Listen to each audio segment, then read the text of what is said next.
Hello, my name is Shoe and these are my top 5 Glock mods and upgrades.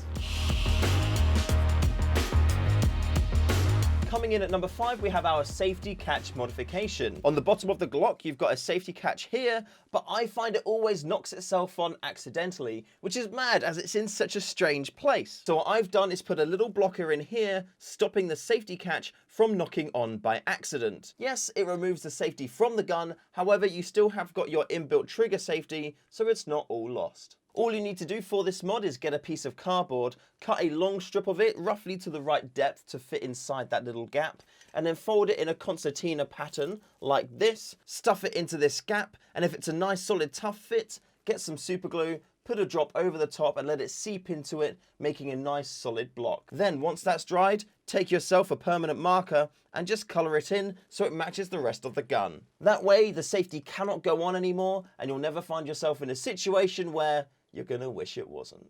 Coming in at number 4, we have our HKey. Now a HKey is a small piece of plastic that sits under the hop arm. What it does is it's got a long curved channel underneath, and this creates more of a contact surface area between your hop rubber and your BB. The longer surface area you have, the more time your hop rubber has to put hop onto your BB, and also allows it to put on more accuracy on the BB as well. Now these are very cheap and readily available from pretty much every airsoft shop. All you need to do to fit it, take your barrel with your hop rubber on, attach it to your hop chamber, then you take your HKey, pop it on top of your hop rubber just like that, take your hop arm, place it on top, make sure everything is clipped together correctly, take the other side of your hop chamber, and that is it.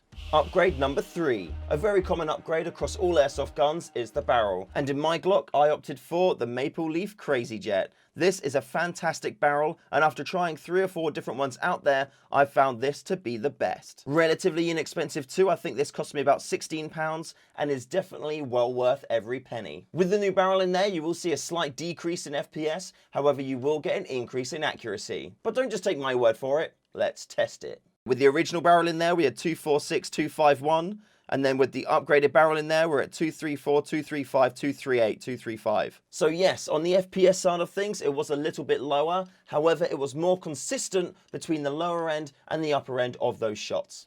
Upgrade number 2. Another very common upgrade for pretty much every single airsoft gun out there is the hop rubber. And in my Glock, I've opted for the Maple Leaf Autobot 50 degree. Now there's quite a few reasons for this. One, the contact surface area is very long, so that combined with the HKey will help you be super accurate at range with your Glock. 2, the shape of the contact area I find to be much better than the original one, because you'll find a lot of hop rubbers, they'll just have a dip, whereas this one has a curved shape channel going directly forward in an arrow shape, which I find helps a lot with accuracy. Another reason, these hop rubbers are chosen by airsoft snipers pretty much around the world for their Mark 23 pistols, and hey, if it's good enough for a Mark 23, it's good enough for my Glock. This hop rubber also has a retention spring where the nozzle enters it, which helps improve the air seal. And because it's a 50 degree hop rubber, you can put in heavier BBs than you can with the stock. So I actually like to run my Glock on .32s. With that being said, let's start the arduous task of fitting the hop rubber.